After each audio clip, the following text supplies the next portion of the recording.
Hello, welcome again to our show, Women to Women. It's so nice to have you tune in to us, and we have a very special guest, as we always do every week. So you're in for a nice surprise. This particular guest has an electric face with her smile in her eyes, and that's indicative of something, okay? So I'd like to thank our sponsors, Carpenter Nevada LLC, fine importers of Portuguese olive oil and balsamic vinegar. We'd also like to thank our second sponsor, Villa Basque Deli and Cafe, home of Pete's famous Bass chorizo. So let's meet Tamara Holmes, businesswoman, owner of Positive Energy here in Carson City. Tamara, thank you so much. It's great to have you. It's an honor. Thank you.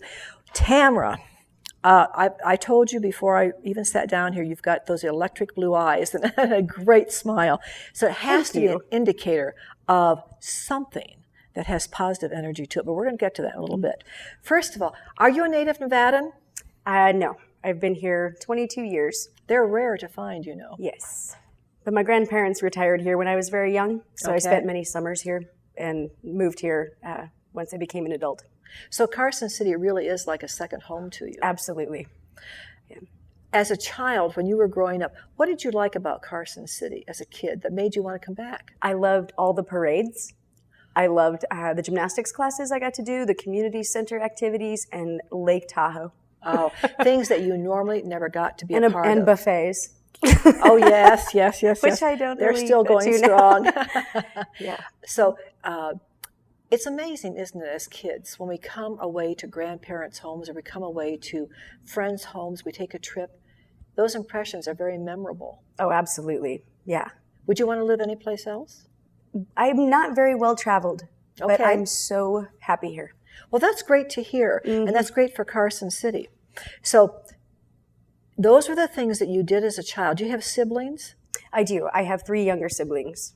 Oh, girls, boys, brothers, sisters? The two just beneath me, they're half siblings. My parents Okay. divorced when I was young, and so I had a stepfather and a brother and a sister, and then they adopted another child when I was a teenager. That's a real blended family. Yes. Now, how did that work out for you, for Tamara? It made me very independent. How so? Well, it seemed that there was, a fair amount of chaos in the house. Normal kid chaos? Yeah, family stuff. Okay. And so I tended to be a loner. I would hang out by myself a lot, end up babysitting my siblings quite a bit, just right. being the older, responsible one. How much older are you than they? 4 years and Okay. 7 years and Okay. 15 years. So that did make you a very, a great babysitter, Yeah. age-wise. And I'm sure, with a lot of oldest siblings, that's the case. Now, when you hung out, you were independent. Did you seek the quietness inside the house or outside of the house? Probably a little of both. But I was in my room a lot, so I guess most of the time inside the house. Love to read, love to listen to music. Okay. You were growing up during the 1980s? Mm-hmm. Okay. What was in during the 1980s that caught your attention music-wise? I can't say, really. I liked it all. I got a pretty eclectic music taste. Okay. What about your reading taste? Back then, I was really into mysteries, Fiction. fiction.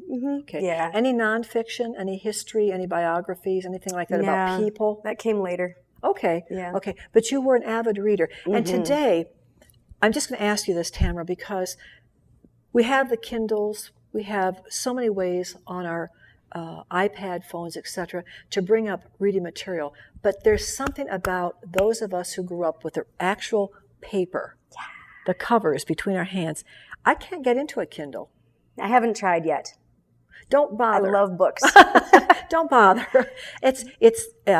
I know that for many people, that's how they have to read because they're traveling by plane, they're coming here, going there. And so that's their opportunity to really become absorbed. But there's something about the real feel of turning pages and the excitement of what the next page is bringing.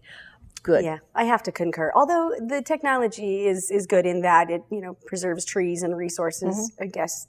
And like my father, I can recommend a book to him and he'll have it that night because he just downloads it onto his little thing. Oh. So it has its pros and cons, yeah, right? yeah. Now, you are a business lady. And in this environment, and particularly in the state of Nevada, that's a real challenge. Boy, howdy. Okay, positive energy. Help us to understand why you picked that name for your company and what's your company about? I actually did not start it. Okay. I worked for a wonderful, amazing woman, Stacy Kint, then Stacy Froland, and we coached gymnastics together at a gym here. Okay. And one night after a competition, just sitting in the car talking, and she shared with me this vision that she had, and I was immediately on board. Immediately fell in love with the idea. What was the vision? A family-friendly dance studio, brightly lit, plants, non-competitive. So we would just focus on, fitness and fun and friendship and learning the basics. Affordable. Just a really good place to feel good and be happy. How big is this place? Where is it? Well, we've had several locations in town since then. That was early 1995. All right. And right now we're just down the street about a mile just off of College Parkway. And it's an enormous space, and it's more space than I need. Okay. Which is one of the challenges I'm facing right now is making rent. Yes. So I didn't actually come up with the name. She and a friend of hers did. All right. And then she went out of business a couple of years later. And so I started my own thing after going through a period of mourning. Literally. You lost a partner. Well, not just a partner, but I believed in positive energy from the beginning. I didn't think it would ever fail. What clicked? This is interesting, Tamara, because many businesses are started on a hope and a shoestring of financing, and others are starting with almost no finances, but they know it's going to make it. They know that there is something about this connection that the business has with people, that it's a winner. Did you think you were a winner in the very beginning? I knew it. How did you know it? I just knew it. I just had no doubt. That's why when she went out of business, I was shocked. I was devastated. All right. What was it about this business that you saw working, even when she was with you? What was it that people liked, that they connected with? Well, we were coming off of coaching competitive gymnastics. Right. And so we were using that as the contrast for what we wanted to do. Girls or competitors would get to a certain age or a certain level, and they would have this stigma of quitting. Oh, you're going to quit. And then the rewards of competition weren't really all that fulfilling in our estimation.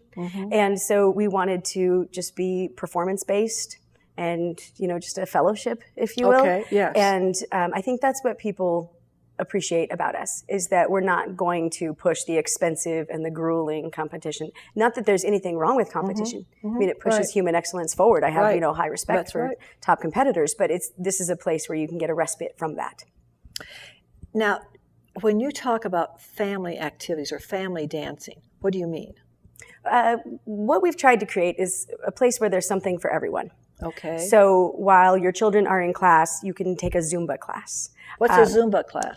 Zumba, and I'm not an official licensed Zumba instructor, so I hope that I get this right. But it's I never heard of it. Oh, it's the latest, greatest, biggest, most best thing. Well, clue me in. It's a style of dancing aerobics. Latin-based, but they include a whole lot of different styles of dance. In one class, you can have hip-hop, belly dancing, Bollywood. It is so fun. It is so fun. So we wanted to create a place where, mom could do Zumba, the kids could be in class. We have a playroom. You're all under for one siblings. roof. We have a kitchen. We have a small dance studio space upstairs. We've got the tumbling floor and the dance floor, and it's brightly lit and colorful and cheerful. And how long have you been doing this? I've been teaching for 20 years, and I've been with Positive Energy since early 95, so it's been 17 years. 17 years. And you're an athlete. You're an athlete by nature. Yes.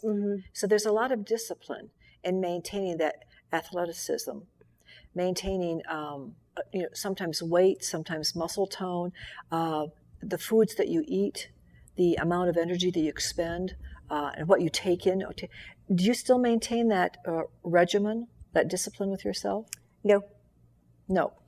You don't mean you just let yourself go? Well, of course I don't let myself go, but it's not a focused intention discipline. It's not a competitive discipline. It's just kind of a way of life. I don't eat certain foods just because I know they're bad for me and they don't make me feel good. And so I just eat healthy without really giving it much thought. All right. Do you have another partner, so to speak, in the business world that you're able to discuss things with in order to make business decisions or to think about changing the program in any way? How do you make those decisions? Are you all alone in yourself? For the most part, I'm alone. The gal I mentioned, Stacy, who started this, I have her up on a pedestal. She's an amazing woman, a mentor and a friend, and I can talk to her. And the last couple of years, I haven't really taken her advice. She's told me to kind of really take stock in the way things are right now, and perhaps downsize drastically, or just take a different tack. Right. Yeah. And were those words of wisdom? Yes, absolutely. I'm just kind of stubborn, I guess, and I think sticking with it. And when you love something so much, it's hard to say, I'm going to cut back, I'm going to take this away, or I'm going to reduce my inventory, so to speak. I'm going to reduce the number of people that I take in. That's a toughie on the heart. It's toughie on your emotions. It is. Because you believe in what you're doing. I do. And I'm trying to, as I get older, it's easier to balance emotion with reason. And so I'm, trying to look at it reasonably. But I talk to her. And then I have a few friends in town who run small businesses. And so I'll talk with them from time to time. But for the most part, the majority of the time, I feel like the Lone Ranger, which I'm okay with, Being the Lone Ranger does make it, there's not someone at home that you can go back and just kind of bounce ideas off of. Now, as a businesswoman myself, I'm agreeing with you as I go back and think of my 6 years in a really high inventory business, all right, that demanded a lot of travel time, whether it was by plane or by car, but I was 600 miles away from my place of buying. And my husband said, Carol, you have to make up your mind how much of this is emotional for you and how much is reasonable. And I didn't really understand exactly what he meant. So he said, you are going to have to learn to live with the inventory that you have. You don't want your shelves to be empty, but at the same time, you want people interested in what you do have. So I had to reduce the size of the store, reduce a lot of things. And then it began to make sense to me. And in these days of working with people, as you do, what do you hear them saying about the atmosphere in Nevada? What do you hear them saying about your business that gives you encouragement? People say so many ththings about the business that give me encouragement. Such as? Just that they walk through the door and they instantly feel better. They feel lighter. That their children love coming to class, that every week, is it gymnastics day? Is it gymnastics day? And people like that we do provide a place where they can sit and do homework, or, a room for the siblings to play in. Do you know how rare that is today to have a family environment that cares about what dad's doing, cares about what mom's doing, cares about what their brothers or sisters are doing, and cares about the homework? And that's why it's so hard for me to give it up. I got to find a way to make it work. When we come back, Tamara, I'd like to have you've begun to share some of the challenges that you have faced and that are still facing. But when we return, I'd like to have you tell us, how did you come out of some of those challenges? What are some of those that you've met and defeated, and you're on to the next one? Okay? Very good. Very good. We'll see you soon. Don't go far away. Here is something informative and inspiring. Women to Women. Every Thursday, a new guest and a new passion to inspire you. Your hostess, Carol Paz, interviews influential women of Northern Nevada. Your neighbors, your friends. These are the women who are making a difference in our community, from helping those in need to running your favorite local businesses. We give you their story, we show you their passion. Thursdays at 7 p.m., Channel 15 for Carson City and Gardnerville, Channel 3 in Reno, Sparks, Fernley, Fallon, and Lake Tahoe. A fire-adapted community is prepared to survive a wildfire with little or no firefighter assistance. To help prevent ignition by embers, remove dead and dying plants from around your home. Be sure to remove low-hanging branches and the flammable plants underneath your trees, also known as ladder fields. Non-flammable plants and pathways create separation and help prevent fire from spreading to your home. Make it lean, clean, and green. Visit livingwithfire.info for more tips to save your home. Welcome back to the second half of our program. We're with Tamara Holmes, owner of Positive Energy here in Carson City. And I'm Carol Paz, your hostess for tonight. So let's return to Tamara, and we were just discussing, she had a business partner, and when it was time for that business partner to move on under very good relationships, Tamara finds herself making a lot of the decisions. Now, Tamara, you have other instructors besides yourself in your business, right? Yes. I've got a few that have been with me for several years, just wonderful, wonderful people. And we have a new Zumba instructor now who teaches that class I was telling you about.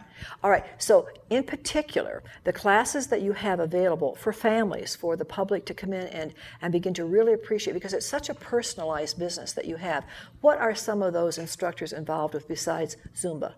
One gal teaches jazz, and she works really well with teenagers and adults. And she also teaches a fantastic tap class with new hip music. And she also teaches ballroom dance, and she does that with private lessons. Okay. And she's phenomenal, phenomenal. And then we've got our new Zumba instructor, and we've got a gal who teaches ballet to the little ones. And our hip hop instructor is taking a break for the summer. He's going to be traveling a lot. And then I teach all of the acrobatics classes, which is basically gymnastics, more circus style. And we have a fabulous program which we call Mini PE. That's Mini Positive Energy. 2 hours for children ages 3 and 4, and they do dancing, tumbling, craft time, story time, and have a healthy snack. And that's been going really well. They love it. And I have a certified teacher who's working with me on that one, and it's been a great joy. Love it. They give you the energy for the day, just to see them respond, and their actions and their attention and their focus and their smiles and their, I want to do that. I mean, it's all there. It's all there. That's the positive reinforcement that you need as an adult. I love it. If I were paid in intrinsic rewards, I would be a millionaire, a gazillionaire. I mean, those children are so stinking heartwarming every single day. I love it. Okay. So you have a fairly sizable staff. Except that they're only in a couple hours a week. Okay. So. But still, that's a great rapport and a repertoire of individuals to call upon when you're talking about change in programming. You're talking about including this. How about bringing that in? Yes. That's a great support system that you have right there. It is. It is. They're great folks. Now, very lucky. Let's get back, because I was a businesswoman too. And I know that the economy in our country right now is, for everyone, big business owners and small business owners, a really slippery slide situation, because you're not exactly sure where business is going. And we've had many close, we've had many reduce, let staff off, and yet there's something about your business that you have such a love for what you do, such an energy, and it reflects in your whole personality, that could be one of the best gifts, one of the best keys that you have for keeping those doors open. I think so. And my landlord has been very helpful, being very flexible, working with me so that I can make my rent. And I think it's because of the nature of the business and what we do and how we do it. They've been so kind. Well, it's having a positive effect on the people that are participating. Yes. They love it. Absolutely. Now, let me ask you this question. What have you discovered about yourself that you didn't know before? I guess in my early 20s, which is pretty common, I was rather whimsical and kind of flaky and just kind of wandering here and there. For example, when we first started Positive Energy, I told Stacy, I'll work for you, but I don't want to be a partner because I don't know where I want to be in 5 years. Okay. Here, 17 years later, I'm still here, and now she's gone. But I learned and you're the owner. I've learned that I can be a grown up. Okay. I can play the game. I can cross the T's and dot the I's and get the tax forms in on time. Okay. Now there's paperwork we're talking about. You can learn that, and you can have the help of many different people to help you. What about the areas where Tracy didn't have to do this before? Now she does.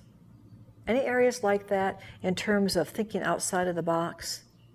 What do you mean? Well, what I'm thinking here is this.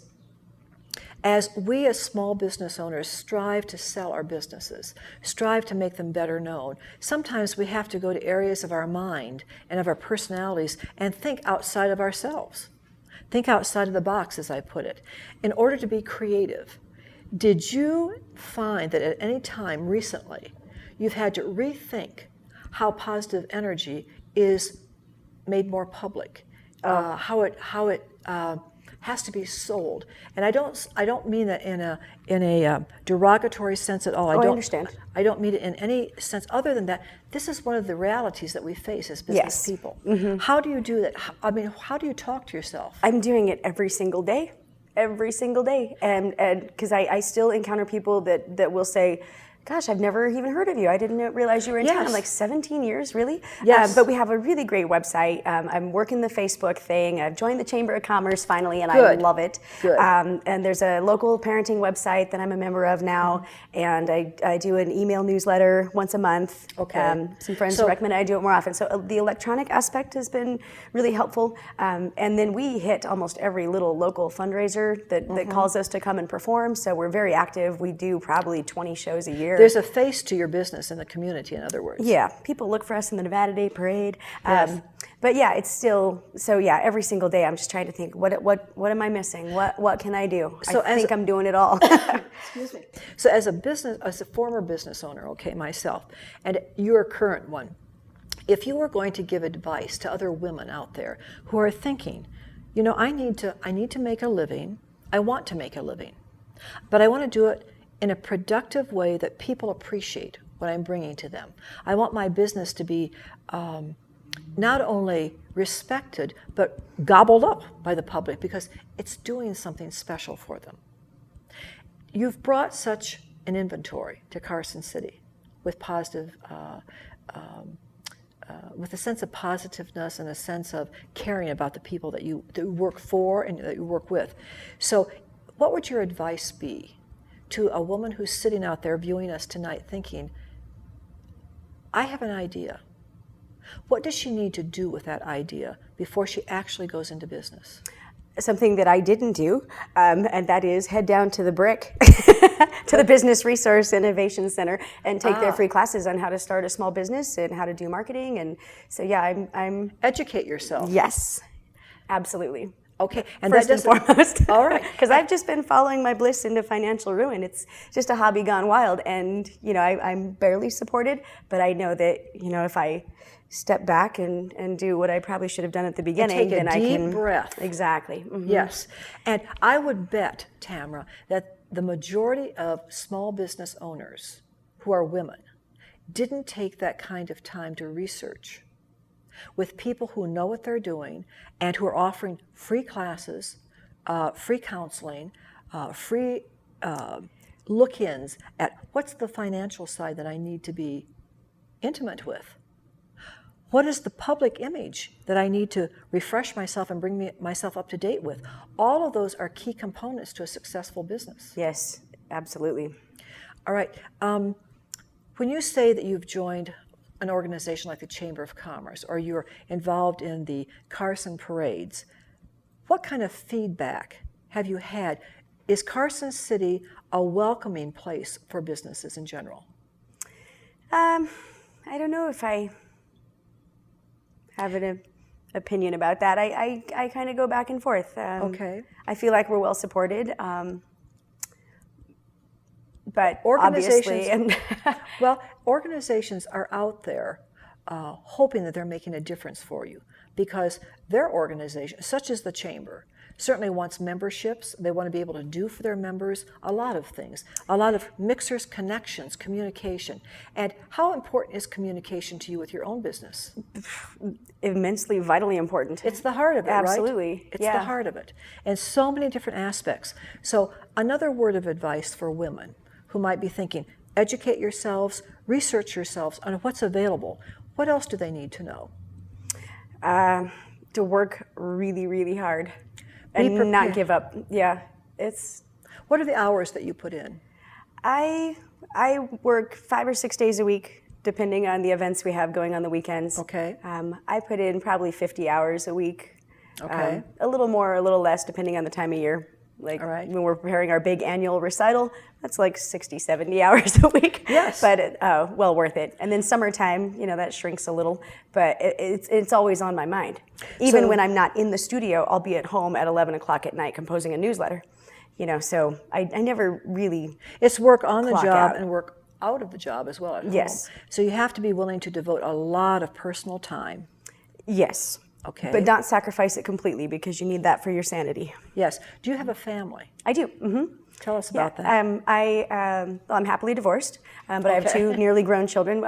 One's 22 and the other is 16. My mother is here in town, and I have a couple of siblings and their spouses, and I have nephews and nieces. And So you've got a good support system, a network underneath you. fantastic, yes. And wouldn't you say that's an important key for any woman business owner, whether it's man or woman, particularly women network very well. They're supportive of one another. And if you don't have that support system going, it's a lonely road. Yeah, that would be rough. Yeah, I'm very grateful, very grateful. Yeah, I don't take my friends and family for granted at all. It's been great. Okay, what about the aspect of having money right up front? Money is not the source of all a success, that's for sure. But it helps to have some before you start a business. So what would you advise women who are thinking about opening a little shop, storefront, down on 395 Carson Street? What should they know about money before I they am start? the wrong one to ask. Why? I've 17 been, years in the well, business. I know, but I've been very financially impaired. I'm just not good with what's that called? Budgeting? Budgeting. Just Okay. kidding. Financial planning and things like that. So I'm What would you going do back differently? What would you do? What have you learned that you would do differently? I would take an accounting class. I Okay. would take a QuickBooks class. I Okay. would read all the how to start a small business books. Because what I did when Stacy left, she gave me some mats and equipment, and I started one class at the community center, one class once a week.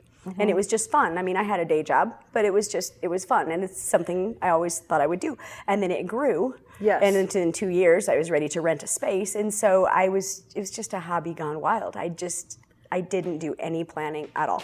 But I've had so many people help me along the way, obviously. Otherwise, I wouldn't still be here. okay, and you're a source, Tamara, of real encouragement to all of us, including myself, because there is that aspiration in you, and there's that inspiration in you that you believe in what you're doing. And if you don't, that's probably the first key of a failure. If you don't like what you do, if you don't believe in what you're doing, if you don't believe that the people receiving your product, your business, will have nothing to do with it eventually, why do it? Yeah. Why do it? But you don't have that. You're the antithesis of that. You're the opposite of that. And so I think you've hit the nail on the head, and your advice is very good. Do your homework before you open up that door for business. And check out how you feel about the homework that you're doing. Prepare yourself as best as you can. And if you're limited financially, probably your research and your homework and your efforts will help balance what you don't have financially. Yeah. There's a balance pad there. Okay, it's not all money. It has to be the total joy that you have.